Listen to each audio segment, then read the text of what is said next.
The title is The Pyrite Covenant, and it's written by Vincent. It reads almost like an ancient myth, but it operates with the cold, hard precision of a survival manual. Oh, totally. Yeah, we are looking at a story that strips humanity down to its barest essentials, forcing you, as the reader, to ask what it actually takes to survive when the environment itself is entirely unforgiving. And the margin for error is absolute zero. Exactly zero. Okay, let's unpack this. Before we even get to the central conflict, we absolutely must understand the fragile, incredibly specific rules of the world the author has built. Right, the setting is everything here. It is. The story is set in the biting wake of a planetary ice age. Just picture that for a second. The cold isn't just a season you can wait out. It is a permanent geological reality. Yeah, a raw, recovering wilderness. And in this wilderness, we meet our protagonist, Vincent. He's a teenage shepherd, and he is toiling under a master who's described as both cruel and cunning. And that combination, cruel and cunning, is vital for you to understand the dynamics at play here. How so? Well, this master isn't just some brute swinging a club, you know. He understands the exact unforgiving mathematics of survival in a frozen wasteland. He demands absolute perfection from his subordinates because in this world, imperfection equals death. Vincent is navigating treacherous waters and predatory shadows, knowing that even a single mistake would invite his employer's merciless wrath. And the ecological math here is fascinating. Like, Vincent's specific task is guiding exactly 64 protovis and 16 aurochs. Which is a very specific number. It is. And to give you some context, protovis are the ancient ancestors of modern sheep, and aurochs are the massive ancestors of cows. I actually have to pause here and just praise the writer Vincent for a moment. Oh, absolutely. The world building is incredible. Vincent has embedded practical, highly accurate environmental science directly into the world building without it ever feeling like a textbook. Every full moon, the clan rigorously maintains this strict 1.4 ratio of protovis to aurochs. Yeah, and it is brilliant writing because it grounds the fantasy entirely in ecological reality. It's not just a random magical number, you know. Right, it serves a purpose. Exactly. Cows and sheep have completely different anatomical grazing habits. Aurochs, the cattle, they wrap their long tongues around the taller, rougher grasses and pull them up. While the sheep eat the short stuff. Exactly. The protobees nibble much closer to the ground, focusing on the finer vegetation.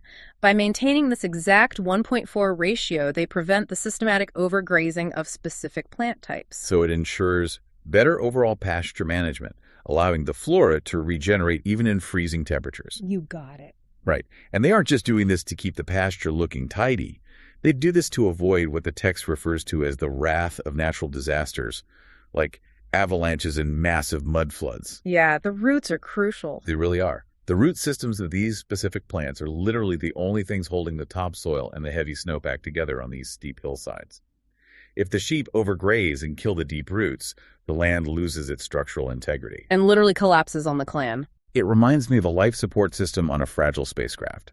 You have this enclosed, highly sensitive environment hurtling through a hostile void. That's a great analogy. Thanks. I mean, if there's even one slight deviation in the oxygen mix or the temperature controls, the entire ecosystem crashes and everyone dies. So I have to ask you, does the clan's strict adherence to this ratio suggest their society is driven by primal superstition, or is it a highly evolved form of early environmental science masked as myth? What's fascinating here is how those two concepts blend entirely, becoming indistinguishable from one another. Right. Practical pasture management has been elevated to a terrified mythological imperative. They don't just view overgrazing as a bad agricultural practice, they view it as actively inviting the wrath of nature itself. Because the margin for error is zero. Exactly. When the margin for error is zero, science essentially becomes a religion. The strict adherence to the ratio is their only way of negotiating with a hostile planet. They don't need to understand the cellular biology of root systems. They just need to know that breaking the math brings the mountain down on their heads. Right. And that delicate life or death ecological balance is suddenly shattered, which propels Vincent into a terrifying and urgent quest. The inciting incident. Yes, and it's so simple, yet so devastating. A broken fence leads to 3 missing protovis.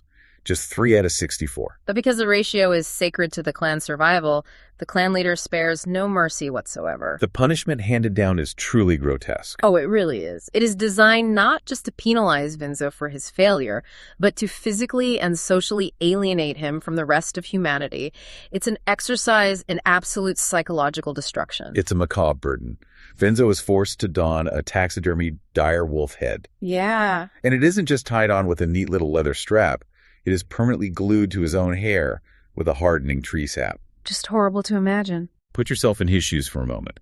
Imagine the sheer physical weight of that massive skull on your neck, the overwhelming smell of the rotting sap and the preserved hide, the agonizing constant pull on your scalp every time you take a step. And armed with nothing but a basic wooden club, he is given a ticking clock. Right. He has just 2 days before the next full moon to ride into neighboring lands, somehow acquire 3 replacement Protobes, and restore the sacred balance, or face even more severe consequences. It's an impossible task. It really is. But I really have to push back on the clan leader's logic here. I mean, if the ultimate goal is to successfully barter with neighboring shepherds and bring back essential livestock, isn't disguising your only messenger as a predatory direwolf the absolute worst strategic move imaginable? It absolutely seems counterintuitive if you view it purely as a fetching errand, but that is precisely the point. That is not what this is. The clan leader doesn't actually expect him to succeed easily, and honestly might not even care if he survives. The punishment is meant to brand Vinzo with shame permanently. By making him look like a monster. Exactly. By gluing the head of a primary apex predator to his scalp, the leader turns Vinzo into a walking red flag. It loudly signals his desperate need for cattle to anyone who sees him, while simultaneously making him look like a threat. It intentionally makes his quest near impossible, transforming a simple search for livestock into a grueling, horrific test of endurance and social isolation. The cruelty is the point. Carrying this immense physical burden and this glaring social stigma, Vinzo immediately faces the hostile consequences of his cursed appearance. As he journeys through the freezing wilderness, people drive him away on sight. Which is completely understandable. I mean, think about it. If you look out your window and see a giant dire wolf walking upright toward your vulnerable flock, your first instinct is certainly not hospitality. Definitely not. Local shepherds, feeling completely threatened by the terrifying dire wolf cap, attack him at every turn. They physically force him to flee before he can even utter a word of his predicament. It is a brilliant physical manifestation of what it means to be an outcast. The author is playing with the psychology of stigma here. Yeah. Vinzo isn't just lonely on this journey. He is actively hunted and despised purely because of the visual shame placed upon him by his master. It forces you to think about the visual markers of shame or failure in our own societies. And how quickly communities will close ranks to protect themselves from an outsider who looks like trouble. Exactly. And a full day passes exactly like this. The clock is ticking down to the full moon, to the looming wrath of the unbalanced herd. He finally reaches the eerie, deserted lanes of the Galoto clan. Just a really spooky setting. Yeah, and even here, in a nearby meadow, the silent shepherds listen to his desperate plea. But they offer nothing more than helpless nods. They won't part with their animals. It is a total dead end. It's devastating for him. It is. I have to take another second to praise Vincent's writing here. The pacing of these interactions is so neat, so perfectly efficient. It really is. The tension ratchets up beautifully as the full moon draws closer, and literal and metaphorical doors are slamming in Vinzo's face. It is incredibly tight narrative pacing. The desperation builds with every single rejection. Vinzo is completely exhausted. He is in agonizing physical pain from the permanent sap pulling at his hair, and he knows he is running out of time. And it's at this exact devastating moment that a potential savior appears. Yes, but she demands a currency that Vinzo fundamentally believes he does not possess. Right. Her name is Linza. She is this mysterious, beautiful girl who silently signals Vinzo to follow her to a secluded spot. Which is super intriguing. Yeah, she actually agrees to sell him the 3 protovites he desperately needs. But her price is pure, unadulterated innovation. Such a huge ask. It is. Recent massive floods have completely ruined her clan's supply of firewood and their fire-starting tools. So she demands an entirely untried, unconventional yet simple method for starting a fire. It is a massive, seemingly impossible demand. You have to remember the setting. In the biting wake of a planetary ice age, Fire isn't just comfort fire, is life itself. Right. It keeps the frostbite away, it cooks the food, it keeps the predators in the dark. Asking a freezing, exhausted boy for a brand new, never-before-seen way to create fire is like asking someone to invent a new way to breathe oxygen. And Vinzo's internal conflict here is so perfectly captured. He is completely astonished by the request. The text gives us his exact thoughts, and you really have to hear how he frames his own limitations. Yeah, this part is crucial. His reaction is, I am not an inventor or a magician, he thought. I am just a shepherd. Oh. He actually leaves without even making a promise to her. He turns his back and walks away from his absolute only chance at survival because he is so tightly constrained by his own perceived identity. If we connect this to the bigger picture, this moment is profoundly relatable. It's about how survival often requires us to violently shed our assigned societal labels. Yeah, we put ourselves in boxes. Exactly. Vinzo has fully internalized his cruel master's view of him. He truly believes he is just a shepherd, nothing more than a fleshy cog in the clan's machine, and only to walk in circles and maintain the 1.4 ratio. But the existential crisis he is facing is forcing him to evolve past that artificial boundary. Think about the labels you've internalized in your own life or career. How often do you walk away from a daunting challenge simply because you don't view yourself as an inventor or a leader? That's a great point. Innovation rarely, if ever, comes from people who are comfortable and secure in their identities. It comes from people who are pushed to the absolute brink, who are forced to redefine themselves or perish. Defeated, exhausted, and wholly believing he has failed his mission and doomed himself, Vinzo retreats. But it's this very retreat, this admission of defeat, that unexpectedly provides the exact solution he was looking for. It's such a brilliant turn. It is. He is riding heavily through these rugged, freezing hillocks, and he decides to give his horse a rest. She dismounts and starts walking alongside the animal. This is a crucial, easily overlooked detail in the arc of the story. He doesn't find the brilliant solution by actively forcing his brain to work, or by panicking and rushing blindly. Right. The pacing of the story intentionally slows down for a second. He shows a quiet moment of empathy for his beast of burden, stepping down into the biting cold to walk. And then the discovery happens. After a long walk over the rough terrain, his horse's heavy shoe suddenly strikes a bright stone on the ground. Yes. It sends a single brilliant spark flaring into the freezing air.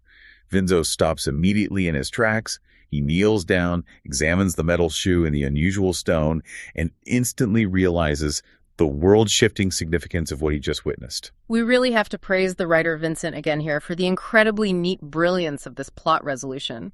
The solution isn't magically handed to Vinzo by some woodland wizard. No, not at all. And he doesn't just sit down on a rock and brainstorm a new technology out of thin air. The resolution arises organically from his physical journey through the harsh geological terrain of his world. It's so grounded. It is. Let's look at the actual mechanics of what just happened. The horseshoe is made of iron. The bright stone on the ground is a specific, naturally occurring mineral. When the hard iron of the shoe forcefully strikes the mineral, it physically tears off microscopic particles, Creating a spark. Exactly. The friction generates so much intense thermal energy that these tiny particles literally ignite in the oxygen-rich air, creating a spark hot enough to catch dry tinder. It's not magic. It's grounded in raw physical chemistry and friction. Here's where it gets really interesting. Think about the psychological state of mind he had to be in to even notice that tiny reaction. Oh, yeah. If he was still panicking, still rushing back to his master in a blind terror, still acting like the desperate, shamed outcast running for his life, he almost certainly would have missed that tiny, fleeting spark vanishing in the freezing air. He'd have just kept walking. Right. But by letting go of his panic, by taking a deliberate moment of pause to give the horse a rest, he creates the mental and physical space necessary for this vital aha moment. It is a beautiful, subtle observation on how real innovation actually happens. Exactly. Keen observation is the absolute foundation of innovation. He didn't need to be a magician, as he told himself earlier. He just needed to be someone who pays incredibly close attention to the physical world around him. Yeah. He recognized that the mechanical energy of the iron strike against that specific bright stone created thermal energy.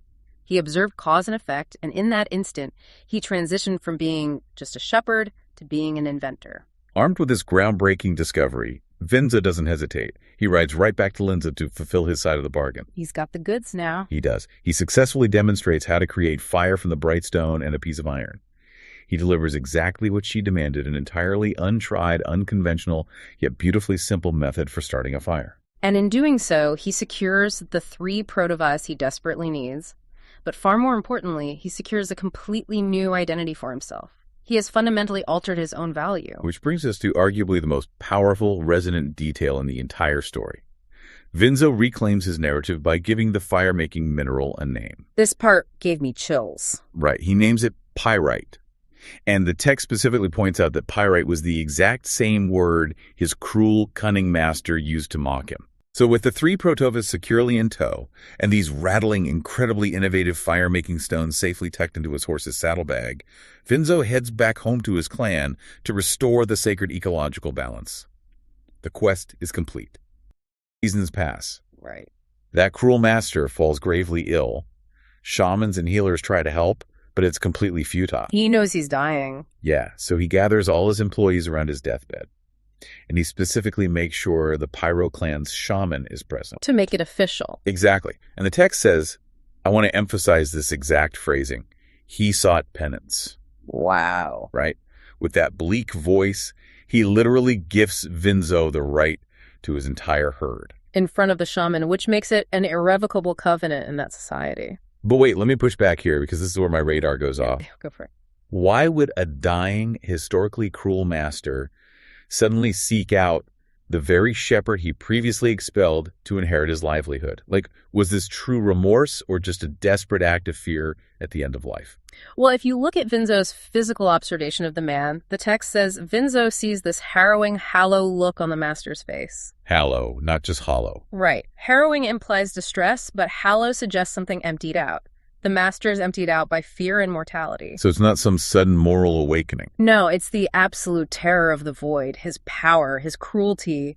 None of it is following him into the dark. That makes sense. And that specific, pathetic vulnerability is what actually drives Vinzo to refuse the herd. He turns it down. Yeah. He decides to save the man instead, which moves us to the physical toll of that choice, because this penance triggers a perilous rescue mission. It really does, stepping into the void with his abuser. Exactly. And I want to focus on Vinzo's preparation here because the quotes are so specific. Vinzo states, I meticulously crafted a sledge. Meticulously. That's a strong word choice. Yeah, and he makes sure the master is thermally well protected for the freezing wilderness. Which means he didn't just toss him on a board. Dragging a body through that wasteland requires serious engineering. Meticulous craftsmanship to distribute the weight. And thermally well protected means he engineered a microclimate with furs to trap the master's body heat. He's giving absolute dedicated care. To the guy who ruined his life. Yeah. So they set off. The journey is relentless, and the master's health is just steadily deteriorating. And Vinzo is guarding him from horseback. Right, actively guarding this sick man from prowling saber-tooths and dire wolves. Which are opportunistic predators. They target the dying. So the sledge is basically a dinner bell. Exactly. Vinzo is putting his own body between these ancient predators and his abuser. And the craziest part, the master is completely desperate. Whenever Vinzo feeds him, the master just whispers, leave me here and go back. It's a total role reversal. How do you mean? Well, the cruel master is now a helpless burden begging for death. Meanwhile, the expelled employee is his fierce, loyal protector. The power dynamic just completely inverted out there in the snow. Exactly. The wilderness stripped away the master's titles and authority. Okay, so driven by the master's failing state and all these dangers, Vinzo is desperately doing this village-to-village search. Running out of options, yeah. Totally. And this forces a sudden collision with his own past. A local man helps Vinzo reach a healer's doorway. He's completely exhausted. Right, he knocks on the door and is astonished to see the mysterious, beautiful girl from his past. And she is explicitly named in the text as Linza. The girl with the pyrite stone. Yes. She happily welcomes them in. They remove the master from the sledge, carry him inside, and lay him on a bed. The contrast there is striking, moving from the freezing chaos outside into warmth and medical care. Yeah, Linza does this thorough examination. And then she calmly assures Vinzo of the master's recovery. Just steps right into that professional healer role. Right. But I have to ask you about this because I want to challenge the sheer improbability of this fated reunion. You think it's too convenient? Kinda. I mean, out of all the scattered villages, does this reflect, like, destiny? Or simply the harsh reality of small, migrating post-Ice Age clans funneling into the same safe havens. It's definitely the latter. Think of these survivors like water in a cracked basin. Oh, I like that. Yeah, gravity forces water into the deepest grooves. Habitable zones with windbreaks or geothermal warmth act as that geographic gravity. So they aren't finding each other by magic. No, the environment dictates that migrating people converge on the few viable safe havens that actually exist. So they're just dripping into the exact same survival puddle. Okay, that makes sense. Still, Vinzo is baffled. Well, yeah, the girl who needed his firestone to survive is suddenly this renowned healer. Exactly. It prompts Linza to reveal the missing pieces of her history. She senses his turmoil and tells him not to strain his mind. She's very situationally aware. She is. She reveals she actually comes from a long line of healers, but her parents were tragically killed in the last great flood. Which locks the timeline together perfectly. Yes, it connects the past. It was during that desperate post-flood time that they met, and Vinzo provided the pyrite stone. Right, and after a flood, the landscape is soaked. So that pyrite stone was the high-heat asset she needed to survive the freezing aftermath. Because friction fire wouldn't work. Exactly. The spark kept her alive. And because her clan migrated from that flood-prone area to this safe haven, she was able to resume her calling as a healer. And then she just leaves him to make arrangements for his stay. Yeah, it's wild. You really see the beautiful symmetry of the pyrite stone here. Tell me more about that. Well, Vinzo provided the spark of survival, literally fire, during Linza's darkest hour. And now, Linza provides the spark of survival healing for Vinzo's master in Vinzo's darkest hour. Linza takes him in, and Vinzo just stays right by his side as a caregiver. Day after day. Yeah, until the master can finally sit up by himself. And this leads to this massive emotional breakthrough between them. It really is the turning point of the story. The master looks at him and asks his totally vulnerable question. Right. Let me read the exact quote here because it's so important. The master asks, quote, "I was so cruel to you. Why did you risk your life to save mine when you could have left me die after you got the full right of my herd?" Which is just staggering honesty from the master. It really is. He knows he deserves to be left for dead. But Vinzo's confession is even darker. Yeah, he doesn't sugarcoat it at all. Not even a little. Vinzo tells him, quote, "My desperation wasn't born of duty, but of the terrifying realization that you are the only person I rely in this world." Wow. Yeah. And he doesn't even say anything back to that. He doesn't need to. The incident speaks for itself. He just sits there in silence, and tears just start falling down his face. It is such an incredibly neat and devastating exchange. I really have to praise Vincent for this scene. It's brilliantly written. Because if you think about it, Vinzo's admission is this tragic paradox. How do you mean? Well, he's basically trapped by his own isolation. He is saving his tormentor just to avoid being entirely alone in this harsh post-Ice Age world. Oh, absolutely. He's built a cage where his abuser is the only thing keeping the roof up. Exactly. But the causal link here is so fascinating because it is precisely Vinzo's raw, unheroic honesty that breaks the master's cruelty. Right, like the master can't keep being a tyrant when faced with that kind of pathetic desperation. Exactly. This tearful realization is the catalyst. It permanently transforms their dynamic. Which brings us to the recovery phase, because that psychological wall between the master and servant has totally shattered. A completely new peace settles over the group. Yeah, as the master regains his strength, he actually joins Vinzo and Linza for brunch. Sitting together by the fireplace. Right. And there's this one sentence Vincent uses to describe this peaceful interlude that is just perfect. Oh, I know the exact one you mean. Yeah, Vincent writes, quote, "While a quiet romantic bond deepened between her and me, recovering master blissfully observed it." Blissfully observed it. Yes. Blissfully. I mean, talk about how efficiently Vincent shifts the tone of the story. It is a total 180. That blissful observation highlights a complete reversal from his former cruelty. He used to want to keep the boy isolated and small. Right. And now he's actually happy to see Vinzo connecting with someone else. It perfectly sets the stage for the time of departure. Right, because eventually the day comes where they have to leave. The master is healthy enough to head back to the clan.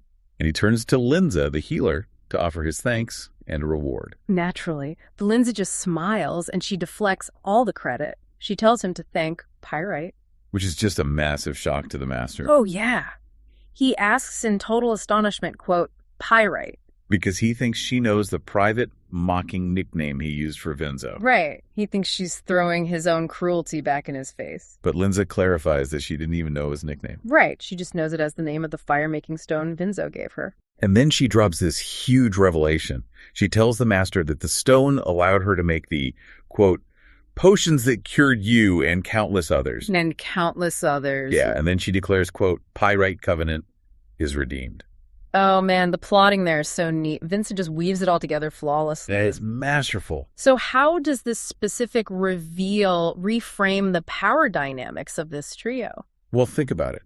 The stone was the ultimate foundation for Linza's entire medical career. Right. So the debt wasn't just physical for saving the master. It was foundational to her life's work. It seamlessly intertwines the fates of all three characters. The master owes his life to the healer owes her practice to the boy, and the boy is the one the master abused. Exactly. It's a perfect loop. And this revelation just strikes the master with this painful regret. It brings up this bitter controversy from years ago. Yeah, back among the clan elders when Vinzo first acquired the stone in the Protovis. Right, because the clan elders had originally mistaken the stone for a gold nugget. But eventually, they concluded it was completely worthless. They labeled it fool's gold. Right. And this is where the master reveals the absolute deepest layer of the story's lore. This part is so good. He reveals that the word pyrite isn't just a random insult. It's a word from their dead language, Letic. Letic, right. And it specifically means useless. What? Yeah. So he used a dead language to mock Vinzo as useless, only to realize that the useless boy and the useless stone literally saved his life. He is entirely baffled by this mysterious stone and its spark that he never even knew about. He was completely blind to it. I just have to praise Vincent again here for this thematic iron loop. It is masterful writing. It really is. Because the entire narrative relies entirely on misperception. The elders judged the stone wrong, and the master judged the boy wrong. Right. And Vincent so neatly uses that dead language, Letic, to bury the truth of the stone's value. Oh, that's a great way to put it. Yeah, it perfectly mirrors how the master had buried Vinzo's true worth under years of abuse. Absolutely. So, driven by this completely new understanding of value, the master asks Linza one more time how he can repay her. Right, because he feels this immense debt now. But Linza replies that nothing is needed. However, Vincent gives us this great line, quote, though a hidden wish lingered unspoken in her heart. She wants Vinzo to stay. Exactly. And the master, noticing her hesitation, finally steps up.